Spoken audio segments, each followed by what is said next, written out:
Well, hello, it's Michael B, and I've got another car to show you today. This is my 2021 Tesla Plaid, all 1,025 horsepower of it. Now, you know me as a naturally aspirated and turbocharged gas-powered guy, but being a car guy, I try them all. I don't care if they're powered by propane, hydrogen, or electric. So I got myself an electric Tesla and I've enjoyed it. Of course, I couldn't keep it stock. As you can see, it's sitting rather low and it's got those big 20-inch wheels on there. Something that I did to my own flavor. I got the car, I ordered it in triple coat red with cream interior and carbon accents. Now let me tell you, again, mentioning being a car guy, I try them all, and I have had a super great experience. Don't be too jaded when it comes to electrics, because they do offer quite a bit for guys like us. They're easy to use. There is no range anxiety. This car will go nearly 400 miles on a charge. That's a lot. Compare that to a couple of my other cars that go maybe 200 on a full tank. Let's take a look at the interior.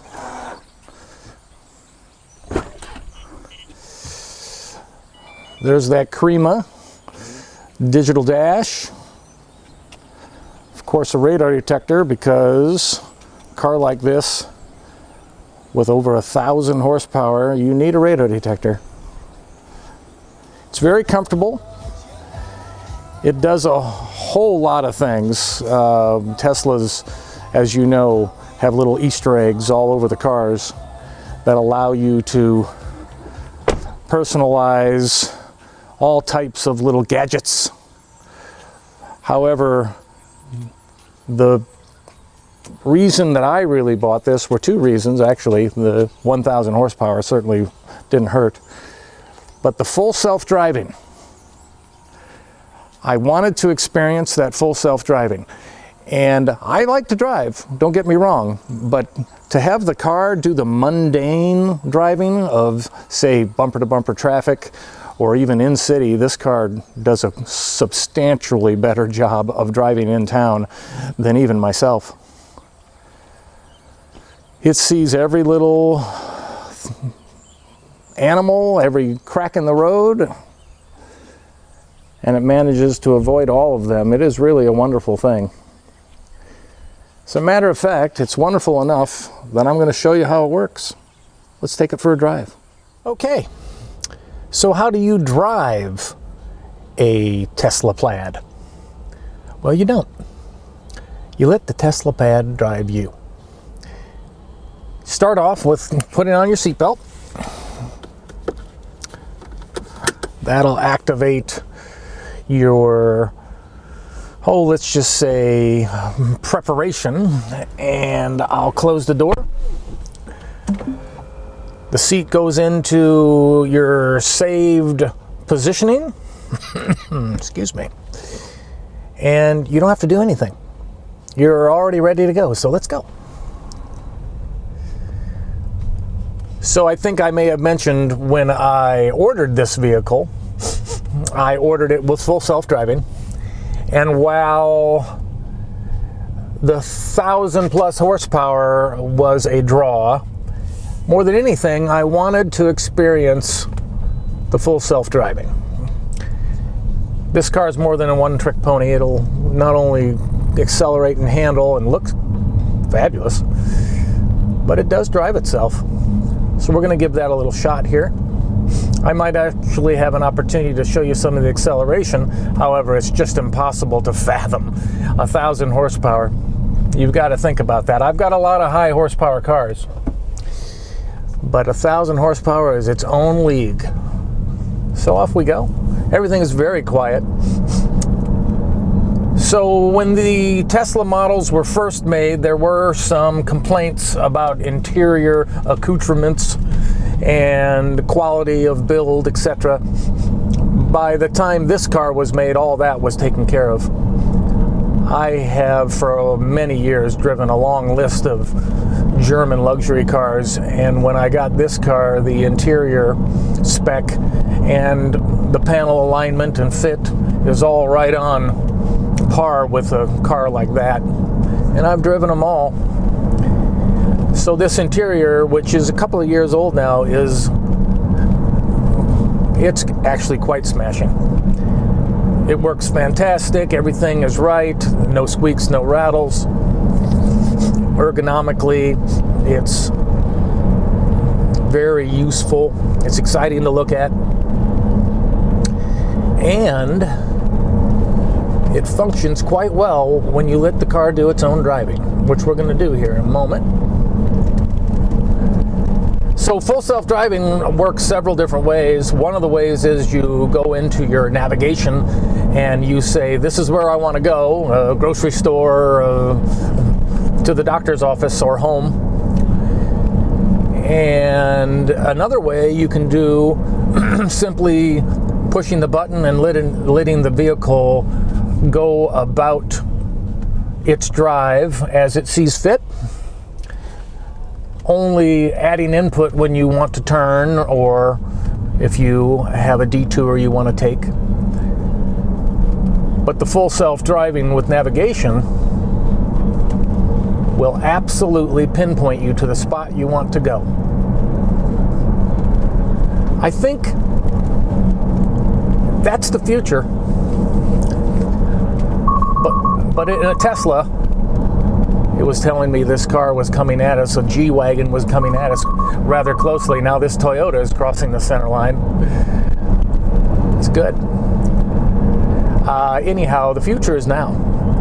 And full self-driving is going to be something that I would say all the major makes will offer. And originally, many years ago, I tried the Tesla self-driving feature, and it was okay. It was good for highway use, what I called on-ramp to off-ramp. And you had to occasionally check in with the steering wheel by giving a little tug on it. This car, you never have to do anything. No inputs needed at all. It has a camera that is watching my eyes to see if I'm attentive. And if for any reason it feels that I'm not attentive, then it will warn me, like it did just a moment ago if you heard it, when it was saying these other cars were coming our way. I'm going to go ahead and go. Okay. Now I'm going to say navigate to home. The car puts out a map. I simply push one button, and now it's in complete control. Now I'm not touching pedals, I'm not touching the steering wheel, I'm not giving it any advice. The car has already mapped out where we're going to head, and it does it all by itself. And I'm telling you, this is a luxury.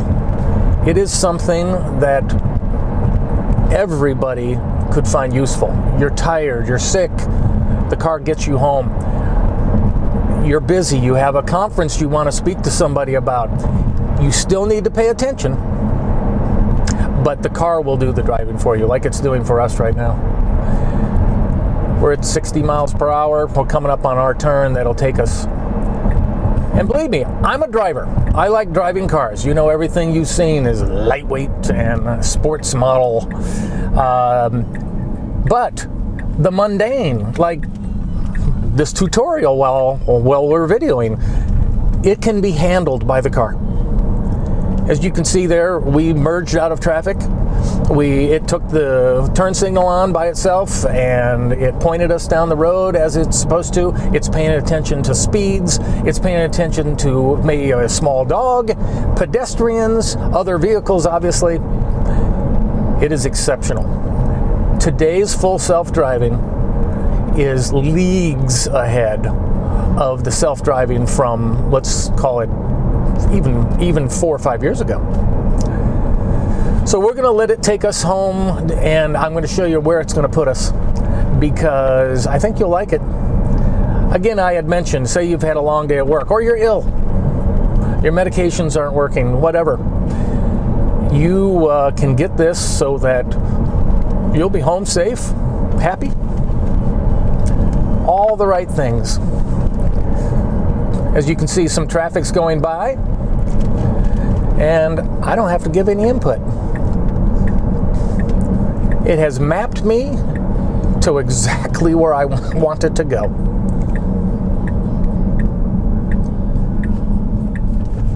Here we're turning around the corner to head up my street over to my estate.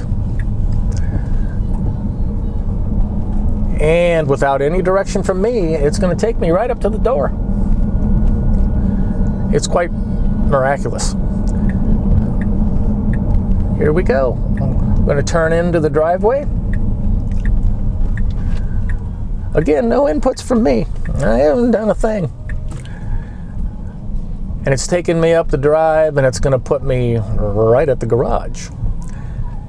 Now, I do not have it so that it activates the door, but it is currently asking me, would you like me to activate the door and park the car? These cars do a wonderful job of parking themselves.